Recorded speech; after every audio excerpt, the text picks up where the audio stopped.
The shrill beep of a pager shattered the prolonged silence. Dr. Angela Thompson's hand instinctively reached for the device before her eyes fully opened. The message made her heart skip. Patient Matt Stevens. Cardiac emergency. Condition critical. Within seconds, she was fully alert, her mind racing through the details of the 16-year-old basketball player who had undergone a routine valve procedure just days ago. Angela's movements were precise and practiced as she threw on her clothes, grabbed her medical bag, and rushed to her car. The streets of Cedar Grove were empty at 3 a.m., the streetlights casting long shadows across the damp pavement. Her mind flashed to Matt's mother, Sarah, who had spent every night at her son's bedside, convinced something wasn't right despite his seemingly smooth recovery. Mother's intuition, Angela whispered to herself, pressing the accelerator a little harder. She had learned early in her career never to dismiss a parent's concerns. The dashboard clock seemed to mock her as precious minutes ticked by. At this hour, the drive to Memorial Hospital usually took 12 minutes. She could make it in 10. The gentle curves of Maple Avenue gave way to the wider lanes of Harrison Boulevard. Angela's hands gripped the steering wheel tighter as she mentally prepared for what awaited her. Matt's latest echocardiogram has shown subtle irregularities, nothing that had warranted immediate concern, but enough to keep her vigilant. Now, those small anomalies loomed large in her mind. The flash of blue and red lights in her rearview mirror came without warning. Angela's stomach dropped as she checked her speed. 45 in a 35 zone. Under normal circumstances, she would have welcomed the oversight of traffic safety. But tonight, time was measured in heartbeats. She pulled over smoothly, already reaching for her hospital ID and driver's license. Officer James Reeves approached her window, flashlight beam steady and questioning. The light illuminated the interior of her pristine Tesla, her white coat hanging in the back seat catching the glow. "License and registration, please," Officer Reeves requested, his tone professional but firm. "Officer, I'm Dr. Thompson from Memorial Hospital," Angela spoke clearly, handing over her credentials. "I have a critical cardiac patient, a teenager, who needs immediate attention. Every minute counts in these situations." The officer's flashlight beam moved from her documents to her face, then back again. A moment of silence stretched between them. Angela could feel her phone vibrating in her pocket, likely the hospital wondering about her ETA. "Step out of the vehicle, please, Dr. Thompson." The unexpected request sent a chill through her that had nothing to do with the night air. She could see the hospital's emergency entrance lights in the distance, barely half a mile away. Somewhere in that building, a young man's heart was struggling, and his mother was waiting for answers. "Officer, I respect your duty, but I have a responsibility to my patient. His life could depend on these minutes we're losing." Angela's voice remained steady, professional, though her pulse quickened. Officer Reeves paused, his pen hovering over the ticket pad.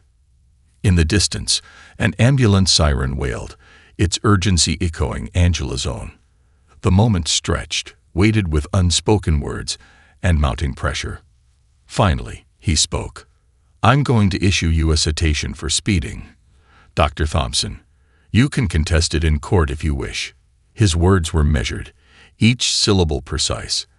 "I suggest you proceed to the hospital, at the posted speed limit." As she accepted the ticket with trembling fingers, Angela's thoughts returned to Matt, to his mother's worried eyes, to the countless other nights she had raced against time. The paper felt heavy in her hand, but her purpose remained clear. She had a life to save, and the night was far from over. The marble floors of the Cedar Grove Municipal Court echoed under Angela's determined steps as she entered courtroom B. 3 weeks had passed since that fateful night, and young Matt Stevens was now recovering well at home. His successful recovery steeled her resolve as she straightened her white coat. She had made the right call, even if it meant facing these consequences. The courthouse bustled with morning activity, a stark contrast to the hushed reverence of her hospital rounds. Legal assistants hurried past with stacks of files, while anxious citizens filled the wooden benches, all waiting their turn before Judge William Harrington. Angela observed him from her seat in the third row, noting how he handled each case with methodical precision, if little warmth. Traffic violations, case numbers 247 through 253, the court clerk announced, her voice carrying through the high-ceilinged room. Angela rose alongside a diverse group of citizens, each clutching their citations like unwanted lottery tickets. As others presented their cases, Angela mentally rehearsed her explanation. She had brought Matt's medical charts, hospital admission records, and her department head's written statement supporting her emergency response. The evidence felt solid in her hands, much like holding a patient's complete medical history before making a crucial diagnosis. Dr. Angela Thompson. Judge Harrington called, peering over his reading glasses. His salt and pepper hair and stern expression reminded her of her first attending physician in residency, brilliant but unbending. She approached the bench with the same confidence she carried in the operating room. Your Honor, on the night of April 15th, I was responding to a critical cardiac emergency involving a teenage patient. I have documentation. Dr. Thompson. Judge Harrington interrupted, his voice carrying the weight of decades on the bench. Are you aware that emergency response privileges are reserved for authorized emergency vehicles? Angela stood straighter. Yes, Your Honor. However, as the cardiac specialist on call. And are you suggesting that your Tesla qualifies as an emergency vehicle? His question hung in the air, accompanied by a few muffled chuckles from the gallery. No, Your Honor, Angela replied, maintaining her composure. But I would like to explain the medical circumstances that necessitated my urgent response. My patient, a 16-year-old boy, was experiencing post-operative complications that could have been fatal without immediate intervention. Judge Harrington's gavel tapped lightly against his desk, a gesture she would come to recognize as his signal for waning patience. Doctor, while your profession is admirable, the law doesn't recognize degrees as a license to speed. The posted limits apply equally to everyone, regardless of their credentials or intentions. Angela felt her clinical detachment slipping. Your Honor, with all due respect, medical emergencies don't always afford us the luxury of perfect compliance. In the time we're discussing this, I could have lost a patient that night. The judge's expression hardened. Are you suggesting that your medical judgment supersedes traffic laws, Doctor? I'm suggesting that context matters, Angela responded, her voice steady despite her racing heart. Just as you weigh various factors in your rulings, we as physicians must balance competing priorities in emergency situations. The courtroom fell silent. Judge Harrington studied her for a long moment, his fingers interlaced before him.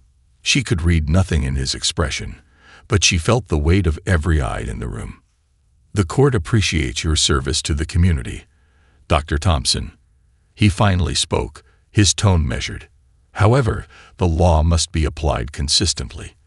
The fine stands at $275, with an additional $50 for court costs. Next case. As Angela turned from the bench, she caught a glimpse of Officer Reeves sitting in the back of the courtroom. Their eyes met briefly, and in that moment, she realized this was about more than just a speeding ticket. This was about two systems, justice and medicine, colliding at the intersection of human judgment. The hospital cafeteria hummed with its usual lunchtime energy, but today the conversation at table 7 carried a different weight. Angela stirred her untouched soup, recounting her courtroom experience to her colleagues.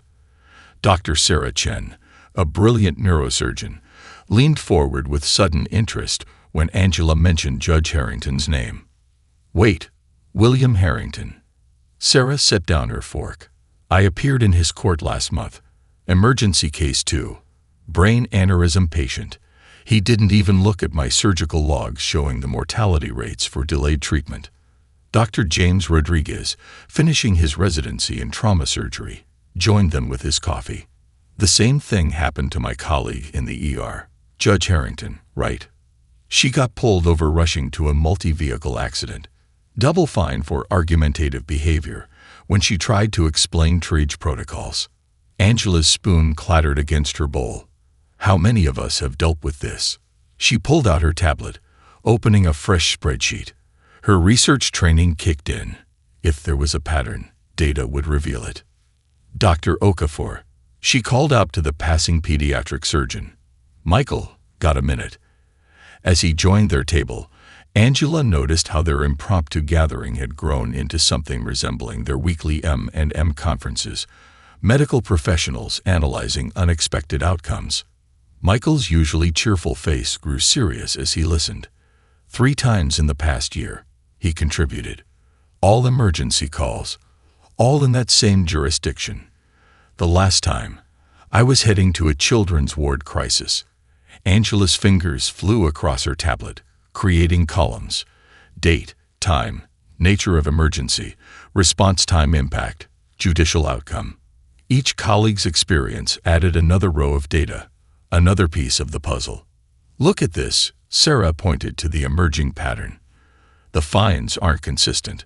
Some of us got standard penalties, others got them doubled. There's no clear correlation with speed or time of day.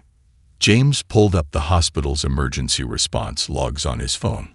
We should cross-reference these with patient outcomes, show the real-world impact of delayed specialist arrival, and response times for similar cases when we weren't pulled over, Michael added, his clinical mind engaging with the impromptu research project. Control group data matters. The cafeteria had begun to empty, but their table remained focused. Angela created additional spreadsheet tabs, one for patient outcome comparisons, another for response time averages, a third for judicial decisions. Her medical training in analyzing complex data sets was proving unexpectedly valuable. We need more than just our experiences, Sarah suggested, pulling out her phone. Let me message some colleagues at City General and Street Lukes. This jurisdiction covers their response routes too. As replies started coming in from other hospitals, the pattern grew clearer. Angela sat back, studying the growing dataset. This isn't just about traffic tickets anymore, she realized. This is about patient care systems and how they interact with legal structures. Document everything, Michael advised, his years of dealing with medical review boards evident in his tone. Times, dates, badge numbers, exact quotes if possible. Treat it like a clinical study. Angela nodded, already creating a standardized input form on her tablet. We need to be thorough, objective, and professional about this, just like we'd approach any other systemic issue affecting patient care. As their lunch break ended and pagers began calling them back to their duties, Angela felt a shift in her perspective. What had started as a personal frustration was evolving into something larger. A chance to bridge the gap between 2 vital systems that too often worked in opposition rather than harmony. Same time tomorrow, she asked, watching her colleagues gather their things. The nods she received carried the same determination she sought in the OR. Medical professionals united in seeking a cure, not just for symptoms, but for the underlying cause. Grand rounds at Memorial Hospital typically focused on complex medical cases, but today's presentation commanded unique attention. Angela stood before her colleagues in Lecture Hall A, her carefully prepared slides illuminating the screen behind her. The room was packed, not just with doctors, but also hospital administrators and even a few members of the hospital's legal team. In the past 6 months, Angela began, her voice steady, emergency response times for specialist interventions have shown concerning variations. She clicked to the next slide, displaying a clear visualization of their collected data. The blue line represents optimal response times. The red indicates actual arrival times when delayed by traffic stops. Dr. Chen shifted forward in her seat as the next graph appeared, a striking comparison of patient outcomes. In critical care scenarios, every minute counts, Angela continued. For stroke patients, we have a golden hour. For cardiac emergencies, the window can be even shorter. These dots, she pointed to a cluster of red marks. Each represents a delay of more than 10 minutes during a critical emergency response. The room stirred as she moved through the data. Times, dates, locations, all meticulously documented. The pattern emerged like a diagnosis revealing itself through test results. Dr. Harrison, the chief of surgery, raised his hand. Dr. Thompson, have you analyzed the financial impact on the hospital? Angela nodded, clicking to her next slide. These delays have resulted in extended patient stays, increased resource utilization, and higher risk of complications. Conservative estimates suggest an additional cost of $2.3 million annually to our healthcare system alone. From the back of the room, Dr. Rodriguez added, and that's just our hospital. We've received similar data from 3 other major medical centers in the jurisdiction. The hospital's legal counsel, Lisa Martinez, spoke up. This is compelling data, Dr. Thompson. But have you considered that law enforcement is simply doing their job? They can't verify every claim of medical emergency at a traffic stop. Angela had anticipated this question. She switched to a slide showing a proposed solution. That's why we've developed this, she explained, displaying a design for a secure digital verification system. A QR code displayed in emergency responders' vehicles, linked to the hospital's on-call system. Law enforcement could verify active emergency calls instantly. The room buzzed with discussion. Dr. Okafor stood, his expression thoughtful. We're not asking for blanket immunity, he clarified. We're asking for a system that protects both public safety and patient care. As Angela moved through her final slides, she felt the mood in the room shift from academic interest to active engagement. These weren't just statistics on a screen. They were stories of patients whose lives hung in the balance of efficient emergency response. In conclusion, she stated, pulling up a multifaceted implementation plan, we need a collaborative approach. Our data shows the problem. Now we need to work with law enforcement, the judicial system, and hospital administration to find a solution that serves everyone. The discussion that followed was intense. Department heads offered resources, legal staff suggested regulatory frameworks, and fellow doctors shared additional insights.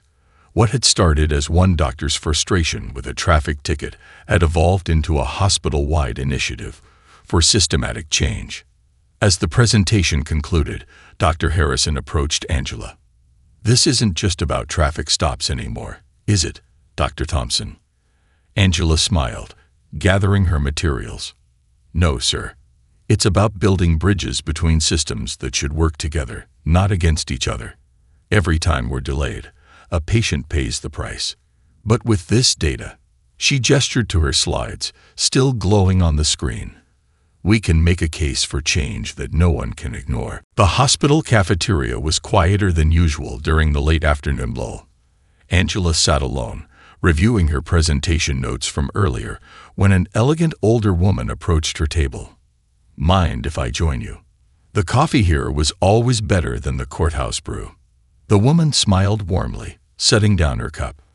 I'm Patricia Marshall, former Judge Marshall, though these days I prefer just Patricia. Angela straightened in her seat, recognizing the name. Judge Marshall had been a pioneer in the state's judicial system, known for her innovative approaches to complex social issues. Please sit. I'm Dr. Thompson. But, Angela, Patricia completed with a knowing smile. I was in the back of your presentation today. My daughter's a resident here, Dr. Sarah Evans. She insisted I come listen. Angela's eyes widened. Your presentation on judicial reform in the Ninities was required reading in my pre-law undergraduate courses. Before medical school beckoned, she added with a slight laugh. Patricia stirred her coffee thoughtfully. Interesting path. From pre-law to medicine. Perhaps that's exactly why you're the right person for this particular challenge. She pulled out a leather-bound notebook. Tell me, what's your end goal with all this data you've collected? Honestly, Angela leaned forward. I want to create a system where medical emergencies and law enforcement can coexist effectively, where saving lives doesn't put healthcare providers at odds with the law. Patricia nodded, jotting something in her notebook. You know, in '89, we faced a similar challenge with emergency responders crossing county lines. The jurisdictional nightmare was costing lives. She looked up, her eyes sharp with memory. The solution wasn't in changing the law. It was in changing how we interpreted and applied it. For the next hour, they discussed legal precedents, successful reform initiatives, and practical approaches to systemic change. Patricia's insights were like missing puzzle pieces, helping Angela see the bigger picture. "Your data is compelling," Patricia observed, "but judges respond to precedent and procedure. You need to speak their language." She sketched a quick outline on her notebook. "Here's how I'd restructure your argument." Angela watched as Patricia transformed medical statistics into legal arguments, creating bridges between two seemingly opposing worlds. "The key," Patricia explained, "is to show how your solution benefits everyone: law enforcement, the courts, and most importantly, public safety." "Would you?" Angela hesitated, then pressed on. "Would you consider helping us refine our proposal? Your experience could be invaluable." Patricia closed her notebook with a decisive snap. "My dear, I've spent my retirement serving on hospital boards and judicial committees, watching these two worlds clash unnecessarily. What you're doing here," she gestured to Angela's data, "this could be the catalyst for real change." As they wrapped up their impromptu meeting, Patricia shared one final piece of advice. "Remember, Angela, the law isn't meant to be an obstacle to saving lives. Sometimes it just needs help evolving to meet current realities." Walking Patricia to her car, Angela felt a renewed sense of purpose. The older woman turned at her vehicle. "Same time next week. Bring your team. And that innovative QR code system you mentioned, that has potential, but it needs some legal framework." Angela watched Patricia drive away, her mind already racing with new possibilities. The former judge's wisdom had illuminated paths she hadn't considered. More than that, she'd found a mentor who understood both worlds she was trying to bridge. Back in her office, Angela began revising her proposal, integrating Patricia's suggestions. On her desk, next to her medical journals, she placed Patricia's business card, a small symbol of hope that change was possible when the right people came together. The morning of the final hearing arrived with an air of quiet determination. Angela stood before Judge Harrington once again, but this time the courtroom felt different. 3 months of preparation had led to this moment, and she could sense her colleagues' supportive presence behind her. "Your Honor," Angela began, her voice clear and confident, "I'm here to present new evidence regarding the systematic impact of current traffic enforcement policies on emergency medical response times." She noticed Judge Harrington's slight shift in posture, interest, perhaps, or surprise at this unexpected approach. "Dr. Thompson, this was a simple traffic violation," Judge Harrington began, but Angela respectfully pressed forward. "If I may, Your Honor, I'd like to share something we learn in emergency medicine about decision-making under pressure." She placed a small device on the presentation desk. "This is a cardiac monitor. When we make decisions in the ER, we have this sound as our constant companion." With permission from the bailiff, she activated the device. The steady beep, beep, beep filled the courtroom. Each beat represents a life hanging in balance. In emergency medicine, we make hundreds of rapid decisions, each one carefully weighed against protocols and patient needs. Judge Harrington leaned forward slightly. "Your point, Doctor. In medicine, we have a concept called reasonable deviation from protocol when warranted by circumstances. It's not about breaking rules. It's about adapting them to save lives." She presented a carefully prepared folder. "These are peer-reviewed studies on emergency response times and patient outcomes, along with our hospital's data from the past year." The judge accepted the folder, his expression thoughtful as he reviewed the first page. The cardiac monitor continued its steady rhythm in the background.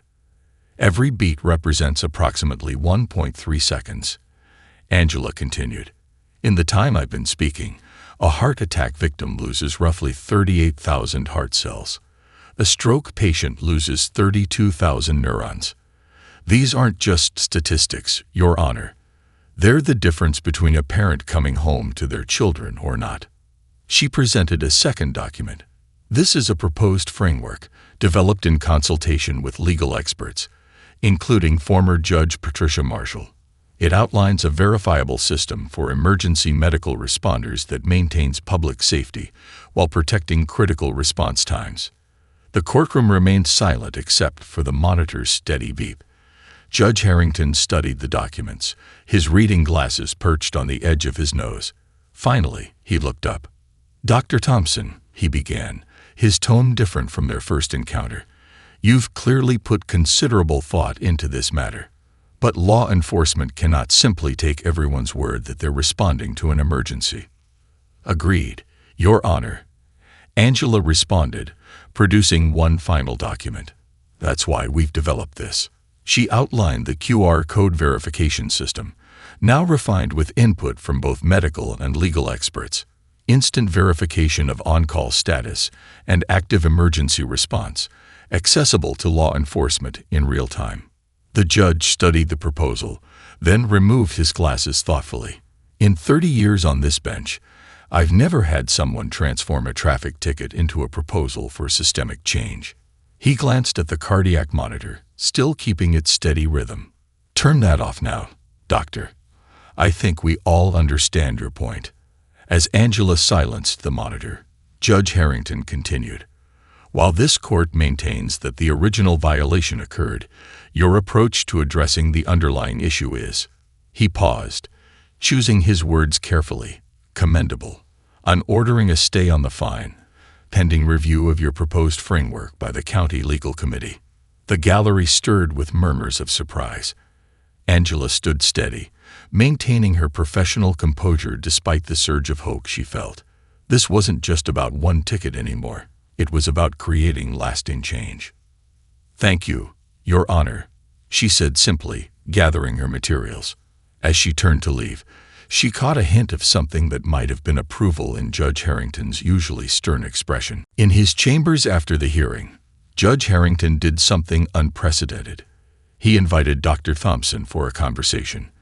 The wood-paneled room, lined with law books and decades of legal history, felt less intimidating than the courtroom. Angela sat across from him, noticing for the first time the family photos on his desk.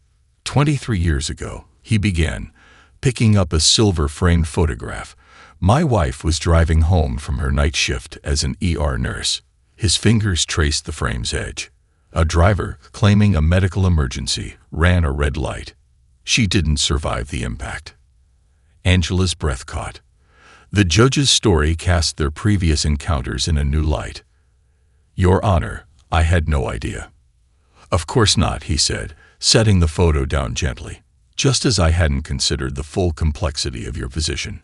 We all view the world through the lens of our experiences, Dr. Thompson." He stood, walking to his window overlooking the courthouse square. "Your presentation today. The cardiac monitor. The real-time impact of delays. It reminded me of Sarah, my wife, talking about her emergencies. The weight of those decisions." Angela watched as he returned to his desk, pulling out her proposal. "Your QR system," he continued. "It's not just about verification. It's about trust. About building a bridge between two professions that both serve the public good." "That's exactly it." Angela leaned forward. "Both emergency medicine and law enforcement share the same core mission, protecting and serving the public. Sometimes we just speak different languages." Judge Harrington nodded, making notes in the margin of her proposal. "Dr. Marshall, Patricia, called me about your work. She mentioned something interesting about your background in pre-law before medicine." "Life has a way of leading us where we need to be," Angela replied, thinking of all the paths that had brought her to this moment. "Indeed." He tapped his pen thoughtfully. "The county legal committee meets next week. I'd like you to present this framework to them. But first," he pulled out a fresh legal pad, "let's discuss some refinements." For the next hour, they worked together, a judge and a doctor finding common ground. He shared insights from decades of legal experience. She explained medical protocols and emergency decision-making processes.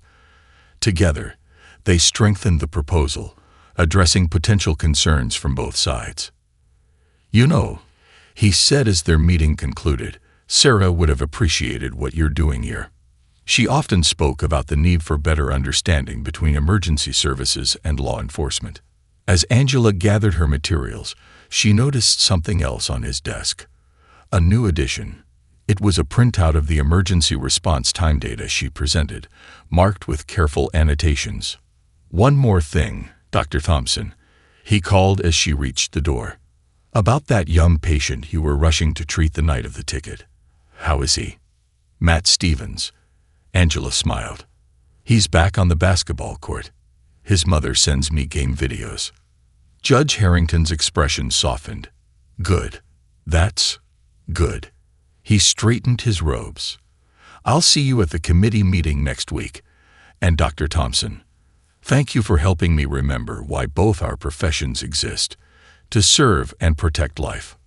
Walking out of the courthouse into the bright afternoon sun, Angela felt the weight of their conversation. Sometimes the greatest breakthroughs came not from confrontation, but from understanding. She pulled out her phone to update her colleagues about the committee meeting, pausing to look back at the courthouse. Behind one of those windows, a judge was looking at his wife's photo, perhaps seeing his life's work in a new light. Change, Angela realized, often began with a simple human connection. One story, one shared understanding at a time. 6 months later, Angela stood at the podium in the hospital's main conference room, addressing a diverse audience that would have seemed impossible half a year ago. Police officers sat alongside doctors, legal professionals next to emergency responders, all gathered for the launch of the Emergency Medical Response Verification System, EMRVS. Today marks not just the implementation of a new protocol, she began, catching Judge Harrington's approving nod from the front row, but the beginning of a new era of cooperation between emergency medical services and law enforcement. The screen behind her displayed the simple but powerful QR system, now enhanced by months of collaborative refinement. Officer Reeves, who had written her ticket that fateful night, stood up to demonstrate the verification process using his department-issued tablet. 3 seconds, he announced, showing how quickly the system confirmed a doctor's emergency response status. That's all it takes to verify and make an informed decision. His demonstration earned appreciative murmurs from both medical and law enforcement personnel. Patricia Marshall, who had become a dear friend and mentor, stepped forward to address the legal aspects. "This system has been approved by all relevant authorities and includes safeguards against misuse," she explained. "It protects both public safety and medical necessity." As Angela watched the proceedings, her mind drifted to the changes of the past months. The program had already been adopted by 3 neighboring counties, with more showing interest. But beyond the system itself, something more profound had taken root. Dr. Chen now led monthly seminars for law enforcement officers about medical emergencies, while police representatives regularly participated in hospital emergency response training. The walls between their professions had begun to crumble, replaced by bridges of understanding. Judge Harrington approached the podium at Angela's invitation. "When Dr. Thompson first appeared in my courtroom," he began, a hint of humor in his voice, "I saw only a traffic violation. Today, I see the fruit of what happens when we look beyond our immediate perspectives to serve a greater good." He turned to face Angela. "Dr. Thompson's original fine will be permanently stayed, and instead, those funds will be directed to further development of this program." This announcement drew applause, but Angela knew the fine had never been the real issue. After the presentation, as attendees mingled over coffee, Angela found herself alongside Officer Reeves and Judge Harrington. "Remember that night?" Reeves asked. "Who would have thought it would lead to all this?" "Sometimes the best solutions come from the most challenging situations," Angela replied, watching as a young patrol officer engaged in animated discussion with one of her medical residents. The hospital CEO approached their group, beaming. "The data from our pilot program is remarkable," she reported. "Emergency response times have improved by 27%, and we've seen a significant decrease in transit-related complications." But it was the next moment that truly captured the spirit of their achievement. A familiar face appeared at the conference room door. Matt Stevens, the young basketball player whose emergency had started it all, now fully recovered and accompanied by his mother. "Dr. Thompson," he called out, making his way through the crowd. "I made the varsity team." His mother hugged Angela, tears in her eyes. Judge Harrington watched the reunion with a gentle smile. "You know, Dr. Thompson," he said quietly, "Sarah would have loved to see this. Sometimes it takes a challenge to create real change." As the event wound down, Angela looked around the room. Doctors chatting with officers, judges discussing protocols with emergency responders, barriers breaking down one conversation at a time. The original traffic stop had been a collision between two worlds, but from that collision, something beautiful had grown. "Ready for the next phase?" Patricia asked, joining her at the window. Angela nodded, watching the sunset paint the hospital and courthouse in the same golden light. "Ready," she replied. "This is just the beginning."